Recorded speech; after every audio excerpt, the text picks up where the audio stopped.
อยู่ตามตีนผาเนาะสังเกตจากซากสิ้นเหลือจากสงครามกับที่นี่เป็นสมรภูมิรบในสมัยแต่ก่อนโอ้บุคคลไปสิมาพบดอกไม้งามบานป่าที่นั่นไงสาวนายิงป่านี่แบบบูฮานดังเดิมเขตนี้เป็นสมรภูมิรบที่ดุเดือดเนาะในการขนอาวุธลำเลียงของโอ้กำลังปลุกเฮือนเนาะสาวบ้านระโบยพี่น้องเฮ็ดเวียกเฮ็ดงานเก่งแล้วนี่เนาะทุกหากันมาเห็นครั้งแรก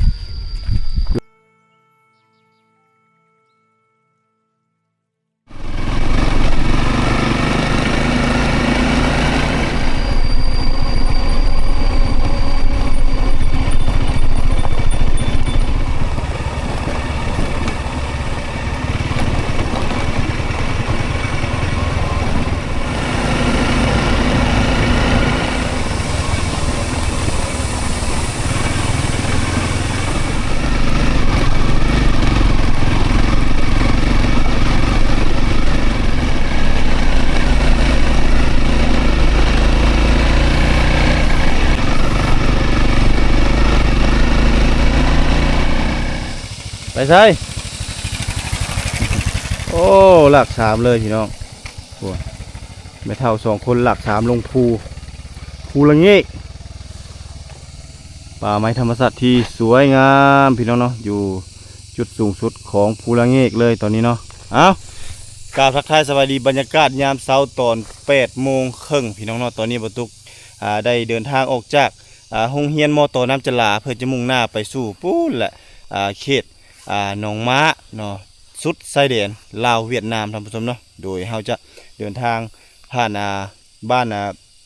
น้ำจลาออกมาใส่บ้านทางเบงเนาะบ้านทางเบงบรรทุกบริถ่ายวิดีโอให้เบิ่งแล้วก็ขี่รถตามเส้นทางสายนี้เลยเนาะก็จะมีอยู่หลายหมู่บ้านเติบท่านผู้ชมเนาะก็จะมีบ้านละโบยไปนี่ก็จะไปเดินทางไปฮอดบ้านละโบยต่อไปก็จะเป็นบ้านหนองม้าแล้วก็บ้านทงแล้วก็จะมีทางแวะเข้าไปอีกแต่บ้านทงเข้าไปนั่นก็คือบ้านละงีซึ่งระยะทางแต่ทางเบ่งนั้นบ้านทงไปนั่นก็จะประมาณ7 กิโลเมตรท่านผู้ชมเนาะจุดประสงค์ของการเดินทางมื้อนี้บรรทุกจะนำเอารูปภาพบรรยากาศวิถีชีวิตเนาะการใช้ชีวิตของประชาชนในเขตเมืองบุรพาติดตะเข็บชายแดนลาวเวียดนามมาฝากมาต้อนท่านผู้ชมเนาะซึ่งหมู่บ้านเขตนี้หรือว่าเส้นทางสายนี้จะเป็น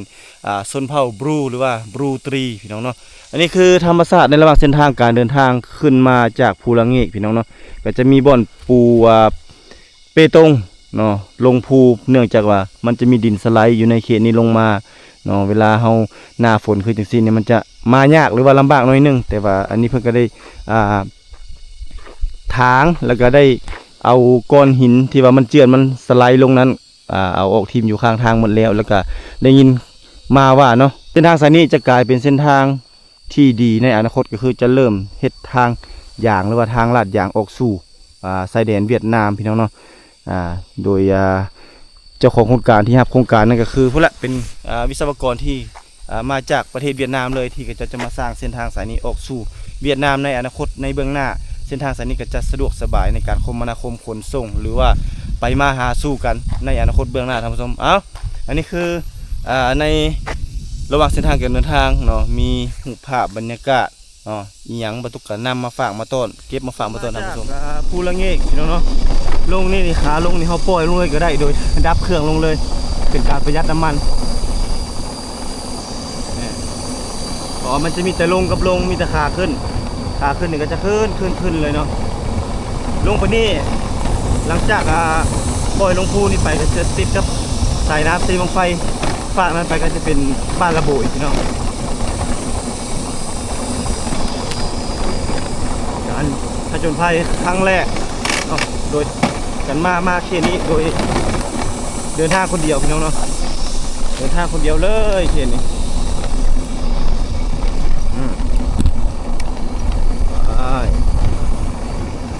Let's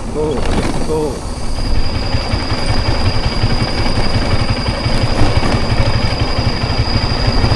สายเซบังไฟที่น้ำสายเซบังไฟบังไฟ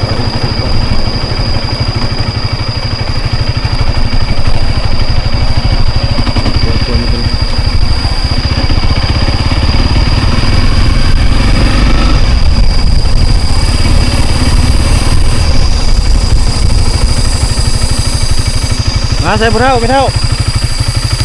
มาได้ใส่นี่มาดีคนแม่ผม ข่อยแม่ย่างไปย่างแล้วมาแต่ว่าข่อยแม่สิเมื่อใส่นี่บ้านงี้นะละงี้ย่างไปละงี้อีกโอ้ไปเวียกบ่เวียกแล้วมาละงี้ให้ไกลฮะบ่ได้ขายไปท่องเที่ยวสิไปบ้านเจ้าพุ่นแหละบ้านละงี้พุ่นแหละนี่ลายหลังคาบ่บ้านละงี้นี่สองผัวเมียย่างสิไปบ้านละงี้ต่อมาแต่บ้านควายแม่ตัวไก่อีหลีเนาะเขาเจ้ามานี่งูเขาเจ้าไปหยังคือสิมันไปหางัวหาควายบ่รู้ว่าจังไดเอาตอนนี้มันต้องเดินทางมาฮอดสายเซบังไฟพี่น้องเนาะสายเซบังไฟกับพุ่นละน้ำลักๆมันก็จะมาแต่บ้านพุ่นละตะลัวพุ่นละพี่น้องเอ้ยบ้านตะลัวบ้านจะโนนไปบ้านตะลัวพุ่นละออกชายแดนลาวเวียดนามพุ่นละก็ไหลลงมาตามแต่ละพื้นที่ของหมู่บ้านเขตนี้เป็นอีกเขตหนึ่งที่ประตูเคยมาหาป่าพี่น้องเนาะนี่เคยมาหาป่าอยู่สายน้ำเซบังไฟนี่พี่น้องอยู่ที่เมืองบัวลำพาแขวงคำม่วนแล้วก็มานี่ก็จะมีครัวตัวนี้เป็นครัวจมเนาะครัวจมถ้ายามน้ำมากน้ำล้นก็ต้องรอให้น้ำลดก่อนมันจึงสามารถไปได้เนาะเส้นทางตัวนี้เนาะเหมาะแก่การมาเที่ยวมาชมบรรยากาศนี่โคตรดีเลยเมื่อกี้นี่ประตูขี่รถนี่แหละไต่สายภูนี่แหละมันจะโค้งไปแบบนั้น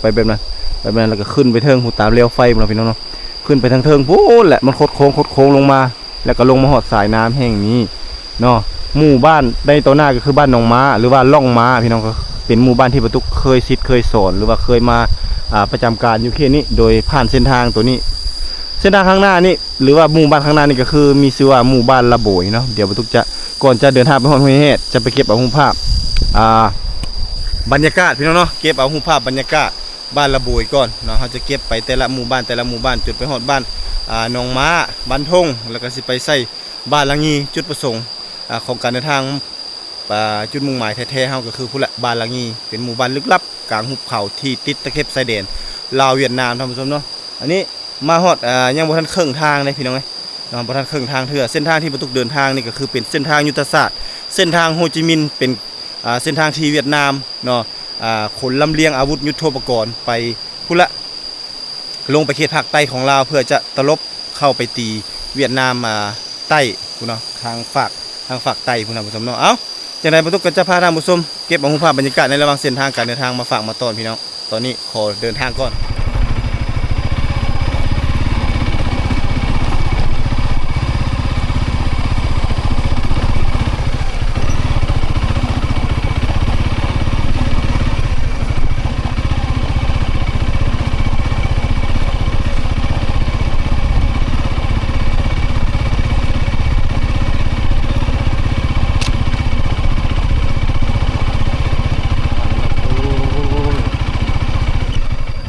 ตอนนี้ประตูเดินทางมาฮอดหมู่บ้านละโบยแล้วพี่น้องเนาะเป็นหมู่บ้านแรกที่จะเดินทางในเส้นทางการเดินทางไปหาบ้านหนองม้าพี่น้องเนาะเป็นหมู่บ้านที่นี่แหละตั้งติดอยู่ทางกลางหุบเขาพี่น้องเนาะนี่เขาจะปลูกเฮือนปลูกซานอยู่ตามตีนผาเนาะอยู่ตามตีนผาแต่ส่วนใหญ่พ่อแม่ประชาชนยามนี่ก็ถือว่าเขาจะไปเฮ็ดไร่เฮ็ดสวนไปเวียกไปงานเมื่อเนาะนี่คือเส้นทางที่เราจะเดินทางไปมีไฟฟ้าแล่นผ่านเนาะแต่ว่าโบเห็นเขาเจ้าเข้าไฟเขตนี้เนาะนี่เขาเจ้าก็จะมีสัตว์เลี้ยงเนาะเป็นงัวเป็นควายนี่สัตว์เลี้ยงต่างๆเจ้าก็จะมาเลี้ยงอยู่ในนี้ลงไปนี่จะเป็นสายซีนะพี่น้อยเป็นสายซีนี่มีงัวเนาะมีงัวมีควายที่เขาเจ้าเลี้ยงไว้มันก็จะปล่อยตามขึ้นบ้านเดินบ้านให้มันกินหญ้ากินข้าตามนี้เลยพี่น้องพูดโอ้เฮาดีพี่น้องนี่เนาะ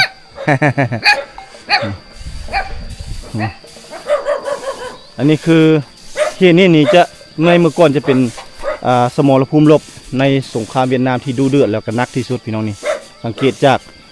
ซากสิ้นเหลือจากสงครามก็คือลูกบอมบี้ที่มีกามาทิ่มใส่ในสมัยสงครามนั่นนะนี่อันนี้เขาจะเก็บเป็นเล็กเศษนี่ทางนี้แห้งเต็มเลยอันนี้เล็กเศษแต่สมัยสงครามพวกนี้เนาะโอ้เจ้าซื้อเล็กบ่โอ้หามาเนาะนี่เพิ่นหาเล็กมาแล้วก็มีพ่อค้ามาซื้อเนาะโอ้ นี่พี่น้องอันนี้ซากเศษเหลือได้นี่เนี่ยของสงครามเพิ่นเก็บมาแต่ภูแต่พาแต่ลำห้วยลำโคงมันต่างๆนี่มันระเบิดแล้วตัวนี้เป็นระเบิดซากเศษเหลือของระเบิดแล้วนี่เนาะขออนุญาตถ่ายโอ้มีเหล็กใหญ่เนาะครบมาเลยพี่น้องเอ้ยนี่ที่นี่เป็นสมรภูมิรบในสมัยแต่ก่อนเนาะเฮือนอยู่นี่ก็บ่ได้หลายหลังเลยพี่น้องแต่ว่าจะมีซากเศษเหลือหมดนี่เขาจะเอามาเฮ็ดเสาค้ำซานก็มีอยู่นี่โอ้นี่ตัวนี้เอามาเฮ็ดเป็นบ่อนห้างเกลือหมูนะนี่เนาะอันนี้เป็นห้างเกลือหมูพี่น้องนี่จะเป็นโยมเด้รีไซเคิลให้มันเกิดประโยชน์เป็นห้างเกลือหมูยังสีเอาบ่หรือว่าตำเอานี่ตำบ่หรือว่าสีเข้านี่ฮะโอ้สีเอาไปอย่างนั้นบ่เนี่ยเอาไปซักให้บ่โอ้นี่เนาะนี่พี่น้องเขาจะเอาไปซักให้ตัวนี้ขออนุญาตถ่ายหน่อยเด้อนี่อันนี้เขาให้ชื่อภาษาเจ้าเอิ้นเข้าอีกยังไงนี่ภาษาเจ้าเองนะโดยนี่ให้เฮ็ดอยู่ทางใดให้นี่ทางภูพ้นพูดเลยเนาะอันนั้นบ่ให้เจ้าพี่น้องขึ้นไปซักให้อยู่เทิงภูบรรยามเสียหญ้าก็เสียขึ้นบ่เสียลงเสียขึ้นเนาะถ้าเสียลงสิหัวปัก หัวปักขี้ดินเนาะนี่ยามนี้แม่นพ่อแม่ประชาชนเกียมทางให้ทางสวนไอ้จำมาเป็นไทยบ้านนี่บ่แม่นบ่ฮะเป็นลูกบ่เอาเจ้ายังบ่ทันมีผัวบ่ยังเป็นผู้สาวอยู่โอ้นี่ผู้สาวเลยเนาะผู้สาวบ้านละโบยอยู่เนาะแม่นบ่บ้านละโบยบ่ชื่อยังเจ้าชื่อไม้คำแม่คำไม้คำโอ้แต่ก่อนเฮียนอยู่ไสเฮียนอยู่บ้านนี่เลยโอ้เฮียนอยู่บ้านนี่แล้วโอ้จักปีแล้วเจ้า18 ปีโอ้หากัน18 ปีพี่น้องเนาะผู้จบผู้งามเนาะสาวไม้คำพี่น้องไงบ่ต้องการคนมาช่วยบ่ต้องการเลยเนาะมีแฟนหรือวะยังเนาะยังโสดอยู่สาวไม้คำพี่น้องไงผู้บ่าวทางใดอยากมาจีบอยากมาช่วยเวียกเพิ่นมาได้เด้อนี่เด้อเพิ่นยังโสดอยู่ได้เนาะอยู่บ้านละโบยพี่น้องเนาะอาชีพเจ้าก็เฮ็ดให้นี่แหละไปเสียหญ้าเนาะทางให้มีไอ้น้องนั่นกันจะคนอยู่เหรอ7 คนจะเป็นลูกคนที่เท่าไหร่ลูกที่4แหละโอ้ที่4แต่ว่ากายนั่นก็ถือว่าเอาสร้างครอบครัวหลายเลยแม่นบ่ยังแต่เจ้าเนาะโอ้บุขึ้นไปสิมาพบดอกไม้งามบานป่าพี่น้องไงสาวงามบานป่าเอาเฮ็ดเวียกเวลาฟัดเข้าโอ้เป็นลูกกตัญญูฮู้บุญคุณนั่นนี่พี่น้องไงเฮ็ดเวียกเฮ็ดงานไปหาอยู่หากินก็ตามนี่แหละเนาะหาซ่อนปูซ่อนปลานี่แหละเนาะพี่น้องสาวไม้คำด้านนี้เด้อพี่น้องโอ้ยถือว่าโชคมาได้มื้อนี้ลงเฮือนถึงมือพี่น้องน้องมาฮอดก็มาพบกับน้องสาวเพิ่นจะได้มาสัมภาษณ์ใหม่เด้อหาเลาะบ้านจังหน่อยก่อนอันนี้เนาะเงินจะเนาะโอ้ยงามเถอะเวลายิ้มมาไปลอยแก้มน้องไปลอยขอบใจเด้อไปลงก่อนพี่น้องเลยโดยงูแล้วบัดนี้เนาะมามื้อหน้าถามหาอันนี้เพื่อนน้องสาวใหม่คำเนาะสาวโสดบ้านละโบยพี่น้องเนาะนี่อันนี้คือเส้นทางที่จะลงไปอาบน้ำนี่เนาะเส้นทางไปอาบน้ำลงทางนี้ก็ได้นี่อันนี้จะเป็นเฮือนปุกอยู่นี่แหละติดกับสายเซเฮือนมีประมาณ2 4 6 7 8ประมาณ8หลังคาพี่น้องนี่หมู่บ้าน8หลังคาเฮือนแต่เขาเจ้าโบอยู่บ้านละเฮือนหลังนี้คือสิโบอยู่ละมีอุปกรณ์ในการหากินของเขาเจ้าอาศัยอยู่กับธรรมชาติเนาะนี่มีหน้ากากดำปลานี่หน้ากากดำปลาอันนึงอันนี้แล้วก็หน้าเนาะหน้ายิงปลานี่แบบบูฮานดังเดิมโอ้ปียังนี่พี่น้องโอ้อันนี้แม่เขาจะม้างเอามือจากลูกบอมบีได้นี่ได้อันนี้มันเตะแล้วสามารถจับได้เนาะนี่ลูกบอมบีนี่สมัยสงครามมันจะเป็นอย่างสินี่เนี่ยมันระเบิดมันเตะใส่คนแล้วเนาะอันตรายเลยพี่น้องเลยเอาปะก่อนขออนุญาตจับเนาะนี่เขตนี้นี่เป็นสมรภูมิรบที่ดุเดือดเนาะในการขนอาวุธลำเลียงของทหารเวียดนามลงไปตีเวียดนามใต้ให้เป็นแผ่นดินเดียวกันพี่น้องเนาะนี่แหละถือว่า เขตนี้ก็ถือว่าได้รับผลกระทบที่ร้ายแรงพอสมควรเบิ่งจากเฮือนน้องไหมคำอยู่ทางด้านลุ่มนี่ก็จะเต็มเปี่ยมไปด้วยระเบิดที่แตกแล้วที่น้องสาวเพิ่นเก็บเอามาขายเดี๋ยวเราจึงสัมภาษณ์เพิ่นในเพิ่นน่าจะยังบ่ทันได้ไปใส่ดอกเพราะว่าเพิ่นยังสิมันเริ่มฤดูกาลก็คือเริ่มจะปลูกข้าวเนาะก็คือเขาจะจงได้ฟัดข้าวก่อนเนาะหลังจากนั้นจึงค่อยเอาข้าวนั้นไปปลูกพี่น้องเอ้ยก็สิประมาณนี้ไปเดี๋ยวพาเลาะเบิ่งบรรยากาศหมู่บ้านเดี๋ยวนี้เขาเจ้ามักเลี้ยงหมูเนาะหมูเฮ็ดเป็ดไก่เขาเจ้าหลายเลยเงินสร้างก็เป็นแบบดั้งเดิมเนาะเสาก็เจ้าบ่ได้ฝังดินนะเขตนี้คือสิแม่นป้องกันปลวกบ่ให้ปลวกขึ้นเริ่มมีท่อขึ้นมาแล้วก็คือสิแม่นเริ่มจะเฮ็ดห้องน้ำอย่างประมาณนี้แหละลงไปนี่จะเป็นสายเซเลยโอ้เริ่มฟัดเข้าที่ไปปลูกเข้าเลยเนาะฝนตกแห้งบ่คืนนี่บ่แห้งปานใดเนาะอันนี้เป็นข้าวหูดเอาแล้วเนาะจะมีห่วงแบบนี้เนาะนี่พี่น้องถ้าข้าวหูดเอาแล้วเป็นอันนี้ใส่ข้าวยังนี่ภาษาเจ้าข้าวยังอันนี้ขม้วนข้าวม้วนข้าวม้วนเนาะคนกระม้วนบ่ นี่พี่น้องเนาะเริ่มแล้วเริ่มจะสิมดจักกระสอบปีนี้ไปปลูกข้าวนี่มดอยู่บ่กระสอบ1 2กระสอบบ่มดเนาะทางบ่ได้กว้างบ่ปีนี้ทางให้บ่กว้างเนาะเขตนี้บ่มีนาพี่น้องจะเป็นมีแต่ภูแต่ผาเขาเจ้าอาศัยทางตามภูตามผาและปลูกข้าวในการดำรงชีวิตเนาะนี่แนมเบิ่งกับหูนี่มีแต่ภูแต่ผาทั้งหมดเลยปีนี้ทางอยู่บนนี่ปีหน้าก็ย้ายไปเรื่อยๆเนาะเป็น5 ปี 6 ปีกลับมาทางบนเก่าประมาณนั้นพี่น้องอ้าวสู้ซนพี่น้องเลยนี่แหละคือวิถีชีวิตของเขาเจ้านำมาฝากมาต้อนในระหว่างเส้นทางการเดินทางโอ้ใครแน่มาเงินนี่มาบ่เฮาปานใด มันกำลังนอนรับพี่น้องเลยเสือนอนกิน ทหารเฮือนนี่โอ้นี่จากเส้นเหลือจากสงครามเมื่อนี่เขาจะเอามาเฮ็ดเสาเฮือนพี่น้องเลยนี่เอามาเฮ็ดเสาเฮือนเนาะประดับอีย้องโอ้เสาเฮือนทางนั้นก็เสาทางขึ้นอันนี้เป็นบ่อนเกลือหมูตัวนี้นี่เขาจะบริปะที่มันเป็นบ่อนเกลือหมูเป็นห้างเกลือหมูก็ได้เล็กเศษส่วนลายพวกเวียดนามมันมักมาซื้อเนาะเวียดนามมันจะมักมาซื้อซากเศษเรือนี่ลงไปนี่ก็จะเป็นสายเซ่เขาจะอาศัยน้ำเซ่นี่แหละเป็นหลักในการอาบน้ำหาปูหาปลาอันนี้ก็คือซีเมนต์ซากเศษเรือจากสงครามที่เขาจะเอามาเฮ็ดสวนเสาซานเอามาเฮ็ดเป็นเสาทางขึ้นลูกบอมบี้ที่เราเห็นเมื่อกี้นี่ที่อยู่ข้างหลังนั้นนี่มันจะเรียงรายตามนี้แหละพี่น้องเรียงตามนี้แหละลงมาเวลามันตกลงมาเนาะดูมที่ว่ามันนี่เขาจะเจาะหูจังซี่นะมันจะถูกกระแทกลงดินหรือว่ามันจะหับน้ำหนักจากตัวนี้เนาะแล้วก็ลมเป็นอย่างต่างๆแล้วมันจะเตะออกจากกันแล้วก็ลูกบอมบี้เนี่ยก็จะกระจายทั่วพื้นแผ่นดินเนาะถ้าตกใส่ประเทศใดก็ถือว่าได้รับผลกระทบและก็ผลเสียหายที่สุดในสงครามบ่มีประเทศใดอยากให้เกิดสงครามท่านผู้ชมแต่นี่พามาเก็บเอารูปภาพบรรยากาศเนาะหมู่บ้านในชนบทเนาะแล้วก็ได้เห็นซากเศษเหลือจากสงครามก็ได้ถ่ายทอดวิถีชีวิตว่าการดำรงชีวิตของเจ้าในเขตนี้หลังจากปลดปล่อยมาเนาะมันมีชีวิตการเป็นอยู่เป็นอย่างไรเนาะมื้อนี้ก็ได้มาเอามาฝากมาต้อนพี่น้องนี่พระเจ้าก็ยังอาศัยอยู่ท่ามกลางธรรมชาติเนาะเลี้ยงหมูเลี้ยงเป็ดเลี้ยงไก่หาปูหาปลาหรือว่าเฮ็ดไร่เฮ็ดสวนตามวิถีของเขาเจ้าในเขตนี้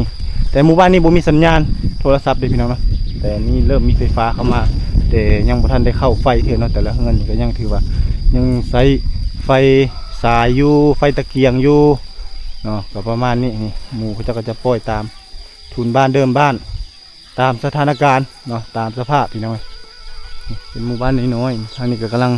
ปลูกเฮือนเนาะกำลังปลูกเฮือนใหม่เป็นหมู่บ้านน้อยๆมีเพียง8 หลังคาเฮือน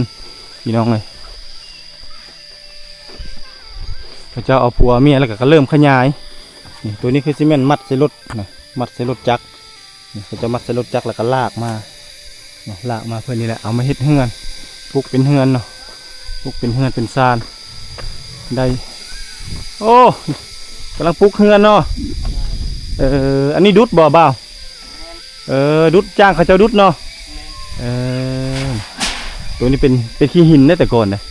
เป็นหินแล้วเขาจะจ้างคนดุดนะมีรถนี่แหละรถจกขึ้นมาแปลงทางนี่แหละเขาเจ้าก็ให้ดุดแล้วก็เอาเฮือนนี่มาตั้งนี่เขาเจ้าบ่ได้ฝังดินนะเห็นนี่นะเอาขี้หินนั้นเอาเนาะไม้นี่หามาแต่ป่าพุ่นแหละโอ้มาซับฟากเฮ็ดเองเลยออกเฮือนใหม่เนาะอยู่กับเมียบ่โอ้หากเอาเมียนี่บ่ โอ้ยหลายเลยนะ เอาโดนเลยเนาะ 5 ปีละ โอ้เอา5 ปีหากเฮ็ดเฮือนบ่ออกเฮือนได้ลูกจักคนแล้วได้3 คนเนาะ ตายเลย โอ้เสียชีวิตแล้วผู้หนึงเสียใจน้ำเด้อ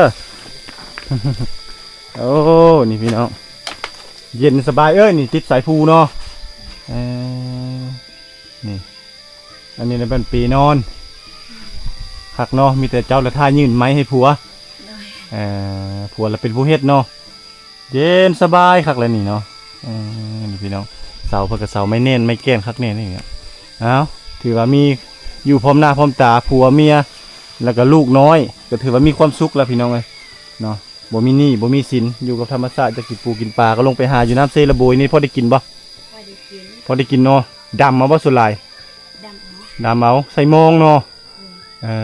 นี่พี่น้องชีวิตที่แสนเรียบง่ายเนาะในชนบทนี่พระเจ้าสะดวกสบายพี่น้องนี่อันนี้คือเครื่องวัดเทกมันอย่างต่างๆเนาะก็บ่ได้มีอย่างหลายอุปกรณ์มีผ้ามีค้อนตีเนาะในการเฮ็ดอันนี้เลื่อยบ่เล็กเลื่อยเฮาบ่เห็นซ้ำตัวนี้ซื่อๆเนาะอุปกรณ์เฮ็ดเฮือนเนาะนี่แล้วตอกไม้นี่คักนะนี่เลียนกันเลยและตัวนี้ก็เอาไม้มาซับฟ้าแล้วก็ปูเนาะนอนเย็นสบายคักแบบนี้ ได้ไปในเมืองอยู่ป่ะไปอยู่เนาะนี่ได้ไปอยู่คนในหมอกในเมืองก็ไม่ได้หลายดอกอยู่จุ่มนี่จะมีประมาณ8 หลังคาอยู่จุ่มนี่8ก็สิเป็นเริ่มเก่าแล้วนี่อันนี้ก็ต่างหากบ่ปลูกอยู่ใกล้กันเนาะอ้าวสู้ๆเด้อขอบใจหลายๆนี่อันนี้ก็สิเป็นเฮือนหลังนึงอีกต่างหากเนาะนี่ปลูกอยู่ใกล้ผาพี่น้องไงอยู่กับธรรมชาติสวยๆงามๆเป็นจังซี่โอ้คักหลายพี่น้องหมู่บ้านในชนบทมาเห็นแล้วก็ได้เก็บเอามาฝากมาต้อนเนาะถือว่าเขาเจ้าเริ่มอันนั้นแหละเราเริ่มจะปลูกข้าวปลูกน้ำแหละถือว่าเริ่มสีข้าวสีหยังเลยได้เนาะมื้อนี้เรากลับมาหาน้องสาวเพิ่นอีกเทื่อนึงเนาะน้องสาวเพิ่นแล้วหรือบ่โอ้แล้วเนาะมายังมื้อนี้สิมาตากข้าวบ่เอาข้าวมาตากนี่พี่น้องสาวคนงามนี่น้องคนเก็บเศษเล็กมาขายได้นี่ได้นี่เศษเล็กจากสงครามนี่แหละโอ้ยส่วนแต่น้องนุ่งมันในชนบทก็จะบ่ฮู้นะยันซากเศษเหลือจากระเบิดที่บ่ทันแตกเฮาย่านตัวนี้แหละมีทั้งซากเขาอย่างของรถก็มีนะลูกปืนก็มีนี่กระสอบลูกปืนก็มีครบหมดเลยพี่น้องนะเก็บเอามาจนหมดเพื่อจะมาขายนี่นะถ้าเขาจะขึ้นมาซื้อเล็กแล้วก็เขาจะขายเลยนี่เอาไปขายพี่น้องนี่แหละเขาจะอาศัยหาเงินหาค่ำอย่างที่แหละเพื่อจะไปเลี้ยงครอบครัวเพื่อซื้อเกลือเพชรแป้งนัวเนาะนี่ดังคือน้องสาวเพื่อนนะน้องสาวเพื่อนอยู่ขึ้นท่านั้นนี่ลงท่านี้นี่ตัวนี้ก็จะเป็นหัวจักจะเป็นหัวอย่างนั้นเลยเป็นโยมเอามาใส่น้ำตักน้ำก็ได้ตัวนี้สมัยก่อนนี่ไฟมันยังใส่โซลาร์เซลล์คือเก่าเมื่อกี้เอาไม้ไผ่ไม้ซับฟ้าน้ำมันเฮ็ดแบบนี้เนาะแบบเรียบง่ายมือใดบุมีน้ำมันสีเข้าก็จะตามเข้าเอานี่ตำมาได้พี่น้องบ่แม่นบ่เฮือนเจ้าอยู่พี่ฮะอยู่นี่บ่อันนี้ได้สะเฮือนเอื้อยจะไปตากข้าวบ่มานี่อาบน้ำบ่ไปเด้อไปน้ำได้บ่ไกลบ่ไกลบ่ไกลเรื่องวิถีชีวิตของเขาลงไปนี่แล้วเนาะเฮ็ดเวียกแล้วเราไปอาบน้ำเซ่แบบนี้เนาะฮะค่อยเนาะเป็นลูกเคยแล้วบ่ได้บ่ได้เนาะจะไปทางให้น้ำเด้อผัวใหม่บ่จะให้เป็นผัวใหม่เลยเนาะคักเนาะเอามาอยู่ลาวเลยได้ มาอยู่ในเมืองเลยได้ เออพี่น้องกำลังจะไปอาบน้ำเนาะสาวบ้านละโบยพี่น้องเฮ็ดเวียกเฮ็ดงานเก่งนั่นนี่เนาะน้องไหมคำเนาะชื่อ เก่งกับเขามังเลย ฮะ เขามังเลย กำมังเนาะจำเป็นเนาะจำเป็นเฮ็ดแต่น้อยจนใหญ่บ่แบบนี้ เดี๋ยวแต่10 ปีเลย แต่อายุ10 ปี วัวไม่ตายแล้ว โอ้ตายบ่ ตาย เป็นแม่ก็ไม้บ่ ไม่ก็ไม้อ่ะ แม่ตัวหัน แม่ตัวบ่เป็นผู้สาวบ่หรือว่าเป็นแม่ก็ไม้ แม่ก็ไม้แม่คือในท็อปอ่ะแม่ม่วงกันแม่ไม้อ่ะเท่านี้อ่ะแม่ไม้อ่ะ จะเป็นแม่ไม้แม่เล่าแล้วเสียแล้ว เยอะ มีได้ไปจีดแล้ว พัว ผัว ไม่ได้อ่ะ เออ พ่อหันอ่ะ พ่อเจ้า พอคอยหันเสียแล้ว โอ้แล้วเป็นแม่กะไม้ลาวนั้นโอ้คนละว่าเจ้ายังเป็นผู้สาวอยู่นี่เนาะกระมูล มูด นั่นนี่ค่อยเข้าใจไปนี่ เขาจะตกใจเมื่อกี้นี่ เจอลัวเบาเด้ ค่อยบ่ค่อยมีเมียแล้ว บุมี มีแล้ว มีแล้ว เอาอีกได้บ่ บุมีบุมีพัวมาไหน เอาอีกได้บ่นี่ค่อยเอาอีกได้บ่เมียสอง ไม่ตาหยาไหม ให้ไม่ตาหยาไม่ไว้ เพราะว่าสบายเด้สบายมีผู้ไปเฮ็ดเวียกช่วย นี่หน่อย เรามักลมเนาะเรามักโยกมักเว้าเนาะ คนมักเว้ามักเยี่ยว มักเว้ามักลมมักโยกเนาะเคยไปอยู่บ่ในหมอกในเมืองเคยไปอยู่บ่ คอยอ่ะเคยไปอยู่ ไปใช้ไปบุรพาหั่นบ่ ไปบุญพาไปละไปเที่ยวชื่อ ไปเที่ยวไปลิ้นเนาะไปอยู่เนาะไปกับหมู่บ่ ทำไมอ่ะ ไปกับหมู่ ไปกับหมู่เพื่อนฮะ หมู่อยู่ในบ้านผมบ่ เลย อยู่คุ้มนี่แหละมีแต่เจ้าผู้เดียวบ่ผู้สาว ยังอีกหนึง ยัง คนนึงอยู่เพื่อนฮะ อยู่ทั้งเฮือนนั่นแหละโอ้ขี้อายเนาะเห็นค่อยมาจะว่าอายแล้วไปจักน่ะปุ๊บแล้วไปจัก เจ้าเดินไปหาเพิ่น แนวนั้นบ่บ่ไม่เห็นเจ้าแล้วก็มาหาเจ้าแล้ว นี่ ชาวบ้านลำบูเนาะกำลังสิไปอาบน้ำอาบในหลังจากเฮ็ดเวียกแล้วนี่เนาะอาชีพแต่ละมื้อนี่เฮ็ดอีหยังเฮ็ดไร่เฮ็ดนานี่แหละแล้วก็ไปหากินไปหาอยู่ไสหาอยู่หากิน ตามห้วยน้ำเซ่ ไปหาตามห้วยน้ำเซได้ป่าอยู่บ่ ได้ เขา ปลา ดูเขา ได้เนาะให้ไปเอาผัวในเมืองแล้วก็แล้ว เอาพวอย เอาผัวอยู่ในเมืองพุ่น ไรเมืองอ่ะ ไกลบ่คิดฮอดลูกบ่อายุพี่กระทุกเฮ้ยไปอยู่ในเมืองเอาไปกรีดยางเนาะอยู่ในเมืองพุ่นเนาะ อยู่เมืองก็อยู่ เอาผัวกรีดยางเนาะ ปีใดจะได้ผัวในเมือง ปี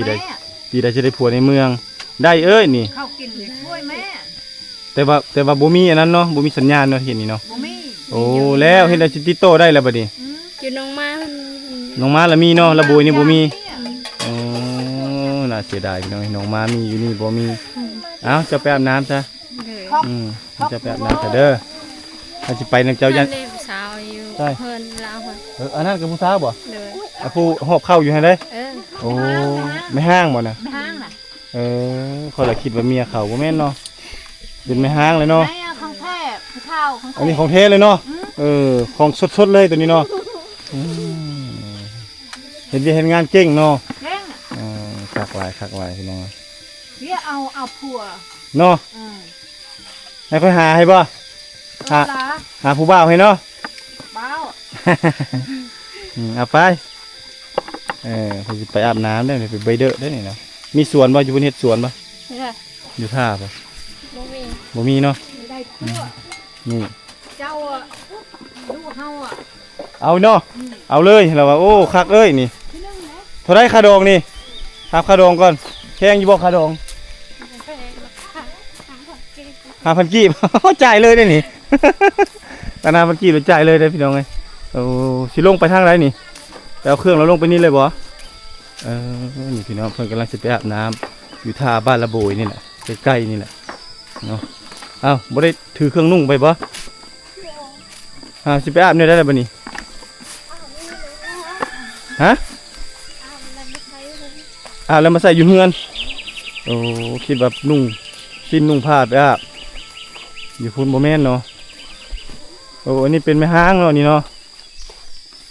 กูสาวไม่ห้างบ่ เดี๋ยวน้องไง นี่วิถีชีวิตเรียบง่ายเพิ่นลงไปเบยเด้อไปอ้ายไปเบิ่งกันซื่อไปเบิ่งจนนั้นก็ขึ้นมาไปเบิ่งบ่อนเจ้าส้มไสน้ำซื่อไปเดี๋ยวตามติดวิถีชีวิตน้องสาวลงไปเบิ่งบ่อนเพิ่นส้มไสน้ำอยู่บ้านละโบยนี่บ่อนนั้นหาอยู่หากินกันอยู่นี่บ่ ตามไปหาจะได้ หาใส่ก็ได้เนาะโอ้แถวนี้ถือว่าเป็นบ้านเก่าเนาะบ้านเก่าบ้านแก่ได้นี่เมื่อเขาเจ้าอันปลูกต้นไม้จนได้กินมากเมื่อแหละพี่น้องนี่ลงไปนี่เป็นสายเซโอ้แม่เพื่อนกำลังเสียหญ้าบ่หรือว่ากำลังปลูกข้าวนะเสียหญ้าเกี่ยวกับปลูกข้าวนี่โอ้นี่พี่น้องไอ้ปลาตกขักอลีนี่สุดยอดเลยสายเซระโบยพี่น้องไอ้ปลาตัวหากันมาเห็นครั้งแรกหรือว่ามาแล้วประทับใจเนาะได้เห็นน้ำเซระโบยอ๋อคือสั้นแท้นี่ลงได้บ่คอยลงเอาเนาะไปเอาสิคอยลงอ่ะพี่น้องนี่คือวิถีชีวิตเขาเจ้าผู้เขาเจ้าจะตากเครื่องเต็มหมดเลยนะเราลงมาอาบน้ำแล้วก็ตากเครื่องเต็มเลยในทั่วบริเวณนี้อันนี้เป็นสายน้ำเซบังไฟไหลโคตรโค้งตามนี้แหละ